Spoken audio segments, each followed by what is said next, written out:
Genesis chapter 45.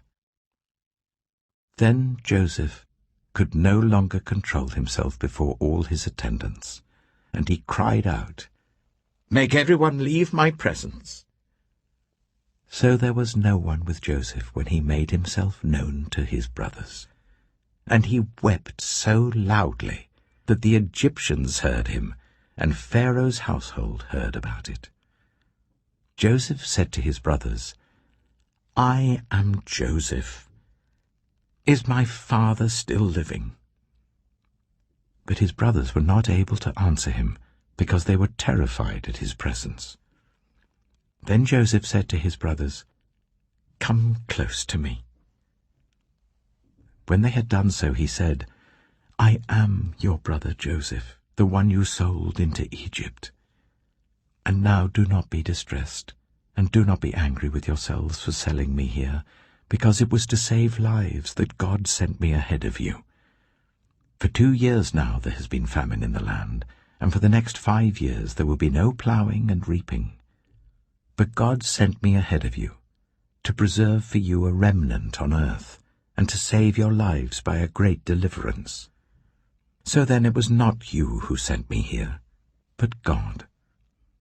He made me father to Pharaoh, lord of his entire household and ruler of all Egypt.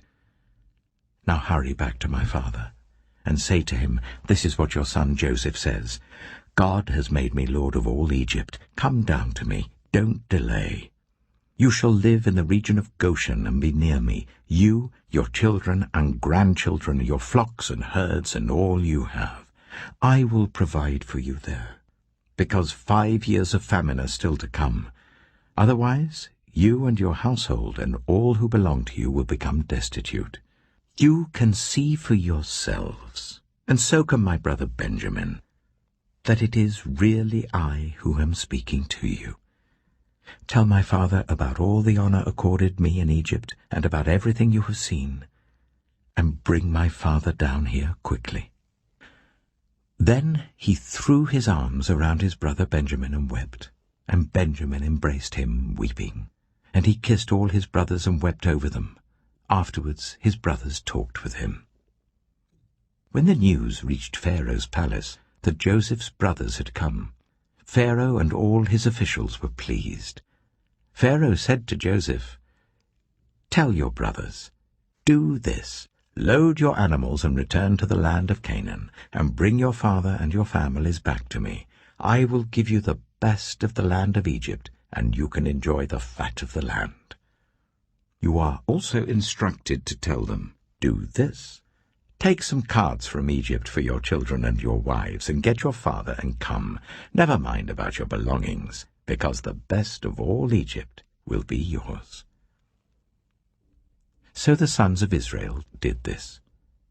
Joseph gave them carts, as Pharaoh had commanded, and he also gave them provisions for their journey. To each of them he gave new clothing, but to Benjamin he gave 300 shekels of silver and 5 sets of clothes. And this is what he sent to his father: 10 donkeys loaded with the best things of Egypt, and 10 female donkeys loaded with grain and bread and other provisions for his journey. Then he sent his brothers away, and as they were leaving he said to them, "Don't quarrel on the way." So they went up out of Egypt and came to their father Jacob in the land of Canaan. They told him, "Joseph is still alive. In fact, he is ruler of all Egypt." Jacob was stunned. He did not believe them. But when they told him everything Joseph had said to them, and when he saw the carts Joseph had sent to carry him back, the spirit of their father Jacob revived. And Israel said, "I'm convinced. My son Joseph is still alive. I will go and see him before I die." Genesis chapter 46. So Israel set out with all that was his, and when he reached Beersheba, he offered sacrifices to the God of his father Isaac. And God spoke to Israel in a vision at night, and said, "Jacob, Jacob." "Here I am," he replied. "I am God, the God of your father," he said. "Do not be afraid to go down to Egypt, for I will make you into a great nation there. I will go down to Egypt with you, and I will surely bring you back again, and Joseph's own hand will close your eyes." Then Jacob left Beersheba, and Israel's sons took their father Jacob and their children and their wives in the carts that Pharaoh had sent to transport him. So Jacob and all his offspring went to Egypt, taking with them their livestock and the possessions they had acquired in Canaan. Jacob brought with him to Egypt his sons and grandsons and his daughters and granddaughters, all his offspring. These are the names of the sons of Israel, Jacob and his descendants who went to Egypt. Reuben, the firstborn of Jacob. The sons of Reuben, Hanok, Palu, Hezron, and Carmi. The sons of Simeon, Jemuel, Jamin, Ohad, Jachin, Zohar, and Sheul, the son of a Canaanite woman. The sons of Levi, Gershon, Kohath, and Merari. The sons of Judah, Onan, Shelah, Perez, and Zerah. But and Onan had died in the land of Canaan. The sons of Perez, Hezron and Hamul. The sons of Issachar, Tola, Pua, Jeshub, and Shimron. The sons of Zebulun, Sered, Elon, and Jahilel. These were the sons Leah bore to Jacob in Paddan Aram, besides his daughter Dinah. These sons and daughters of his were 33 in all. The sons of Gad, Zephon, Haggai, Shunai, Esbon, Eri, Erodai, and Arilai. The sons of Asher, Imnah, Ishva, Ishvi, and Beriah. Their sister was Sirah. The sons of Beriah, Heber and Malkiel. These were the children born to Jacob by Zilpah, whom Laban had given to his daughter Leah, 16 in all. The sons of Jacob's wife Rachel, Joseph and Benjamin. In Egypt, Manasseh and Ephraim were born to Joseph by Asenath, daughter of Potiphar, priest of On. The sons of Benjamin, Bela, Becher, Ashbel, Jirah, Naaman, Ehi, Rosh, Mappin, Huppim, and Ard. These were the sons of Rachel who were born to Jacob, 14 in all. The son of Dan, Hushim. The sons of Naphtali, Jaziel, Gunai, Jezer, and Shillem. These were the sons born to Jacob by Bilhah, whom Laban had given to his daughter Rachel, 7 in all. All those who went to Egypt with Jacob, those who were his direct descendants, not counting his sons' wives, numbered 66 persons. With the 2 sons who had been born to Joseph in Egypt, the members of Jacob's family, which went to Egypt, were 70 in all. Now Jacob sent Judah ahead of him to Joseph to get directions to Goshen. When they arrived in the region of Goshen, Joseph had his chariot made ready and went to Goshen to meet his father Israel. As soon as Joseph appeared before him, he threw his arms around his father and wept for a long time. Israel said to Joseph, "Now I'm ready to die, since I have seen for myself that you are still alive." Then Joseph said to his brothers and to his father's household, "I will go up and speak to Pharaoh, and will say to him, 'My brothers and my father's household, who are living in the land of Canaan, have come to me. The men are shepherds, they tend livestock, and they have brought along their flocks and herds and everything they own.' When Pharaoh calls you in and asks, 'What is your occupation?' you should answer, 'Your servants have tended livestock from our boyhood on, just as our fathers did.' Then you will be allowed to settle in the region of Goshen, for all shepherds are detestable to the Egyptians." Genesis chapter 47. Joseph went and told Pharaoh, My father and brothers, with their flocks and herds and everything they own, have come from the land of Canaan and are now in Goshen. He chose 5 of his brothers and presented them before Pharaoh. Pharaoh asked the brothers, "What is your occupation?"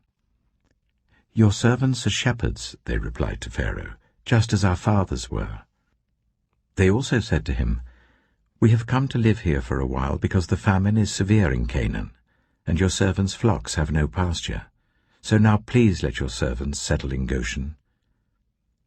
Pharaoh said to Joseph, "Your father and your brothers have come to you, and the land of Egypt is before you. Settle your father and your brothers in the best part of the land. Let them live in Goshen, and if you know of any among them with special ability, put them in charge of my own livestock." Then Joseph brought his father Jacob in and presented him before Pharaoh. After Jacob blessed Pharaoh, Pharaoh asked him, "How old are you?" And Jacob said to Pharaoh, "The years of my pilgrimage are 130. My years have been few and difficult, and they do not equal the years of the pilgrimage of my fathers." Then Jacob blessed Pharaoh and went out from his presence. So Joseph settled his father and his brothers in Egypt and gave them property in the best part of the land, the district of Ramesses, as Pharaoh directed. Joseph also provided his father and his brothers and all his father's household with food according to the number of their children. There was no food, however, in the whole region because the famine was severe. Both Egypt and Canaan wasted away because of the famine. Joseph collected all the money that was to be found in Egypt and Canaan in payment for the grain that they were buying, and he brought it to Pharaoh's palace. When the money of the people of Egypt and Canaan was gone, all Egypt came to Joseph and said, "Give us food. Why should we die before your eyes? Our money is all gone." "Then bring your livestock," said Joseph. "I will sell you food in exchange for your livestock, since your money is gone." So they brought their livestock to Joseph, and he gave them food in exchange for their horses, their sheep and goats, their cattle and donkeys. And he brought them through that year with food in exchange for all their livestock. When that year was over, they came to him the following year and said, "We cannot hide from our lord the fact that since our money is gone and our livestock belongs to you, there is nothing left for our lord except our bodies and our land. Why should we perish before your eyes, we and our land as well? Buy us and our land in exchange for food, and we with our land will be in bondage to Pharaoh. Give us seed, so that we may live and not die, and that the land may not become desolate." So Joseph bought all the land in Egypt for Pharaoh. The Egyptians, one and all, sold their fields because the famine was too severe for them. The land became Pharaoh's, and Joseph reduced the people to servitude from one end of Egypt to the other. However, he did not buy the land of the priests, because they received a fixed allowance from Pharaoh, and had food enough from the allowance Pharaoh gave them. That is why they did not sell their land. Joseph said to the people, "Now that I have bought you and your land today for Pharaoh, here is seed for you so you can plant the ground. But when the crop comes in, give 1/5 of it to Pharaoh. The other 4/5 you may keep as seed for the fields and as food for yourselves and your households and your children." "You have saved our lives," they said. "May we find favor in the eyes of our Lord. We will be in bondage to Pharaoh." So Joseph established it as a law concerning land in Egypt, still in force today, that 1/5 of the produce belongs to Pharaoh. It was only the land of the priests that did not become Pharaoh's. Now the Israelites settled in Egypt in the region of Goshen. They acquired property there, and were fruitful and increased greatly in number. Jacob lived in Egypt 17 years, and the years of his life were 147. When the time drew near for Israel to die, he called for his son Joseph and said to him, If I have found favor in your eyes, put your hand under my thigh, and promise that you will show me kindness and faithfulness. Do not bury me in Egypt, but when I rest with my fathers, carry me out of Egypt, and bury me where they are buried." "I will do as you say," he said. "Swear to me," he said. Then Joseph swore to him, and Israel worshipped as he leaned on the top of his staff.